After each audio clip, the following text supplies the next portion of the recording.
Nous sommes avec l'inventeur du M3 comme moteur à mouvement magnétique. Il s'appelle Jean-Claude Cordier, il est fleurisien et travaille à son invention depuis une 50aine d'années. Une invention qui a été déposée et enregistrée à l'INPI, l'Institut national de la propriété industrielle. C'était en juillet dernier. C'est un aboutissement, le début d'un grand projet. Sauf que, Jean-Claude Cordier, votre invention a été classée top secret défense. Expliquez-nous. C'est-à-dire que j'ai du mal à expliquer puisque ça n'est pas conforme à la réalité. C'est-à-dire qu'en principe, quand on dépose un brevet, c'est fait pour avoir une certaine sécurité, l'État vous protège, etc. Tandis que là, moi, je suis passé par... j'ai eu tous les papiers concernant la recevabilité de ce brevet et tout. Et en temps normal, il faudrait 2 mois, où on vous dit, maintenant vous pouvez divulguer votre invention, la vendre ou faire ce que vous voulez.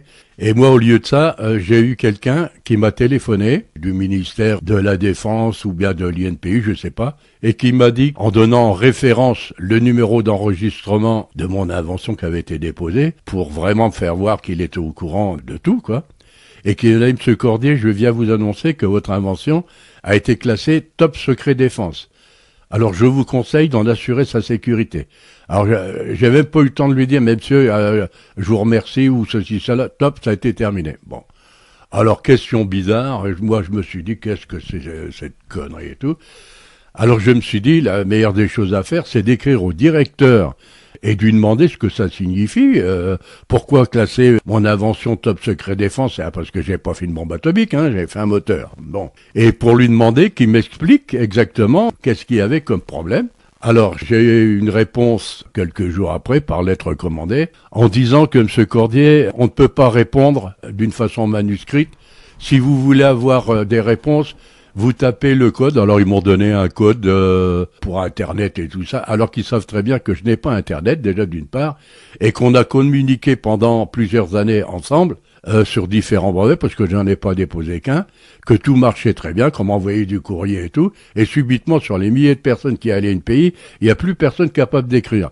Alors donc là, je me suis dit, il y a un truc qui colle pas. Et puis j'ai essayé de savoir, et j'aimerais savoir qu'est-ce que c'est que cette invention, de mettre mon système, mon moteur que j'ai inventé, top secret défense, comme je sais qu'il n'y a rien de nucléaire là-dedans, ni d'explosifs, pourquoi à me mettre dans les oubliettes, soit.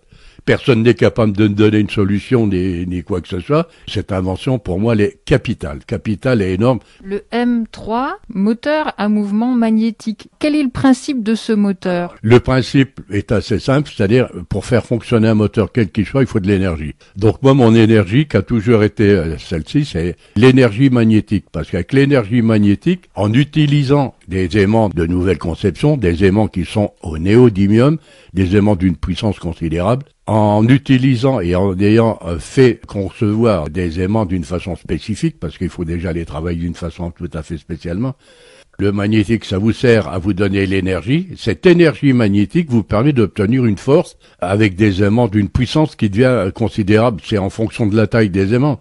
Si vous avez des aimants, par exemple, de 10 cm de diamètre dans les mains, vous ne pourrez pas les tenir. C'est impossible. Donc, en se servant de cette force, j'ai réussi à générer et à créer un mouvement qui est entretenu par l'énergie magnétique qui, elle s'épuise pas. Comme j'avais expliqué déjà à certains scientifiques qui critiquaient, mais qui n'avaient aucune connaissance dans ce domaine, que l'énergie magnétique pouvait se conserver à peu près pendant presque un siècle. Et je disais en exemple, vous prenez un vélo de la guerre 14 qui ne sert plus, vous montez dessus, vous pédalez, vous mettez la dynamo, vous avez toujours de la lumière. Donc l'aimant est toujours actif. Là, ça vous permet, le moteur que j'ai conçu actuellement, qui est un moteur à mouvement magnétique, c'est un moteur que vous avez qui génère des puissances différentes selon la taille des aimants que vous avez employés, qui peut être de 50, 100 chevaux, et qui fonctionne d'une façon indéterminée. C'est le projet de votre vie, ce moteur M3. Oui. Vous souhaitez qu'il soit exploité, qu'on le retrouve. Pourquoi? Quand on me dit qu'au ministère de la Défense, il est stocké top secret défense, j'en vois pas l'utilité. Mais chaque fois que j'essaie d'avoir des renseignements, c'est confus, on ne me répond pas, je ne sais pas exactement où il en est. Et moi, ce que je veux savoir, c'est que mon brevet, j'en suis le seul propriétaire, c'est moi qui en suis l'inventeur.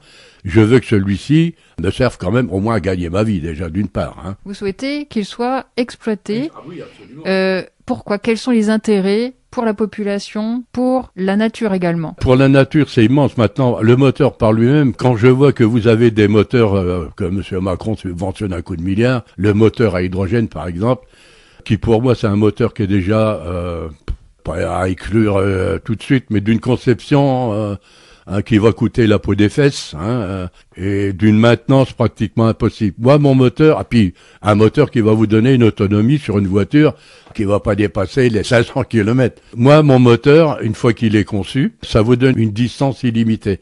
Par exemple, je vais vous donner une idée. Vous prenez une voiture conçue par moi avec le moteur qui est le mien, vous le mettez sur déroulement à billes, sur une cale, vous faites tourner cette voiture à 50 km/h et vous le faites tourner comme ça pendant 10 ans. Au bout de 10 ans, vous avez fait 5 600 000 kilomètres. Donc ça vous donne, vous voyez, les capacités de l'autonomie de ce véhicule, puisque l'énergie qui sert à alimenter mes aimants, elle ne se consomme pas. Elle reste en stock.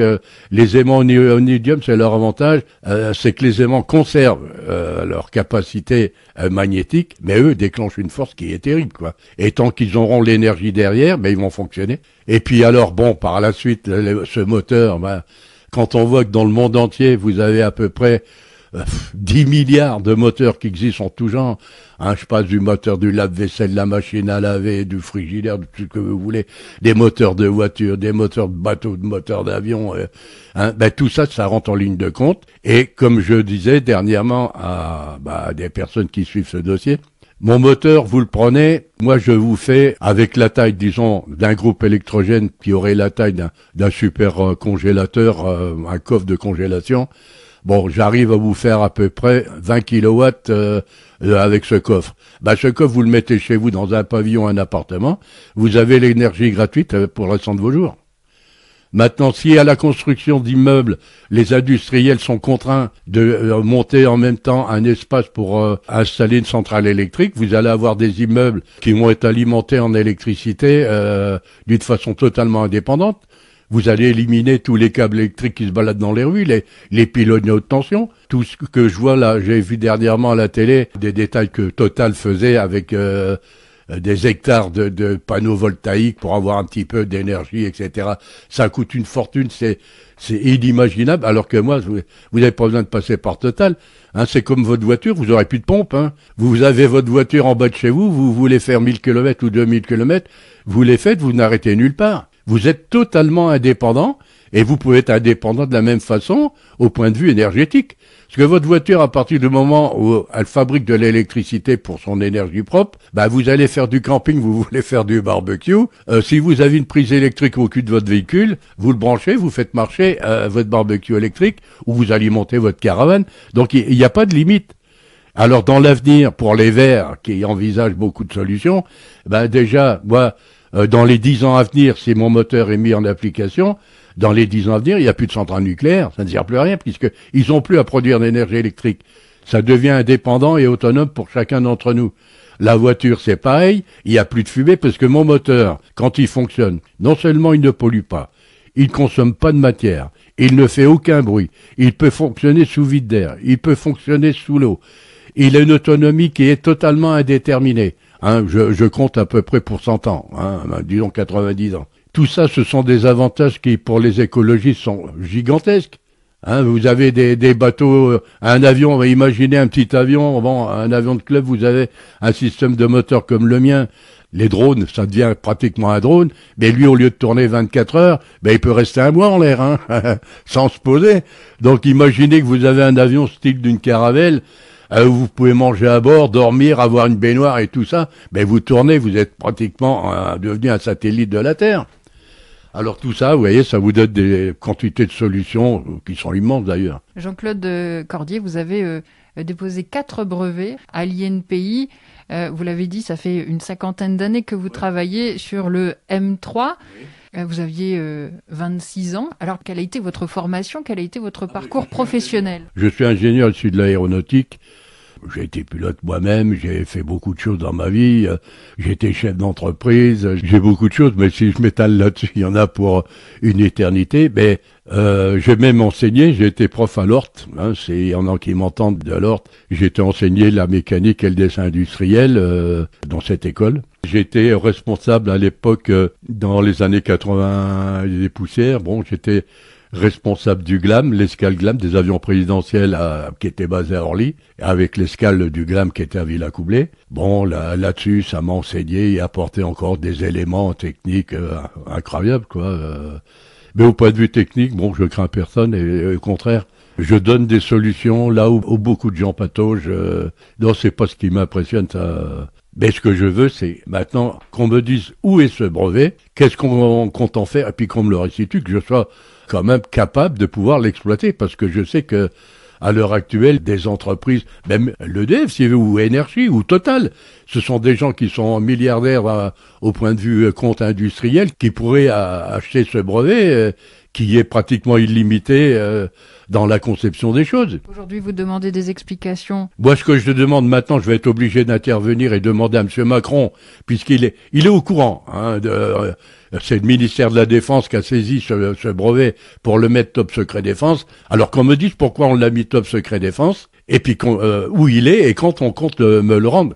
Il aurait été beaucoup plus simple, moi qui suis quand même l'inventaire, de demander, Monsieur Cordier, voilà, on pourrait faire ça, ça, ça et ça, rester, disons, d'une façon très discrète, mais faire avancer ce projet d'une façon que ça ne soit ébruité par personne, mais le faire d'une façon intelligente. Tout le temps qu'on passe là, c'est du temps de perdu et tout, parce que malheureusement, ce brevet, avant qu'on ne le voie le jour, il va y avoir un monde fou qui vont être au courant, et ça fait perdre beaucoup de puissance au point de vue industriel, qu'en faisant discrètement les choses avec l'inventeur, et puis je peux mettre quand même les responsables d'entreprise intervenir auprès d'eux pour trouver les finalités, parce que c'est quand même un moteur qui demande beaucoup d'astuces, beaucoup de points de vue techniques, de trucs. Mais enfin, je suis prêt à collaborer avec eux, mais maintenant ça se complique.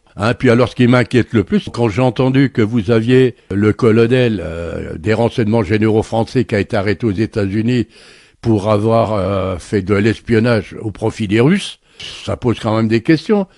Vous avez certainement entendu à la télévision l'information concernant cette dame qui était industrielle, où 2 agents de l'État, des agents des services secrets français, ont essayé de l'assassiner. Ils sont en prison maintenant, mais enfin, on a bien essayé de le faire, et qui me prouve qu'on va pas venir ici à un accident de voiture ou je sais pas, m'arriver quelque chose à le dossier, parce que maintenant, étant donné qu'il est allié de pays et puis au ministère de la Défense, n'importe qui peut en faire des photocopies, puis en disposer à leur avantage. Donc, je me pose trop de questions et je veux qu'on me réponde. Merci beaucoup, Jean-Claude Cordier, d'avoir répondu à nos questions.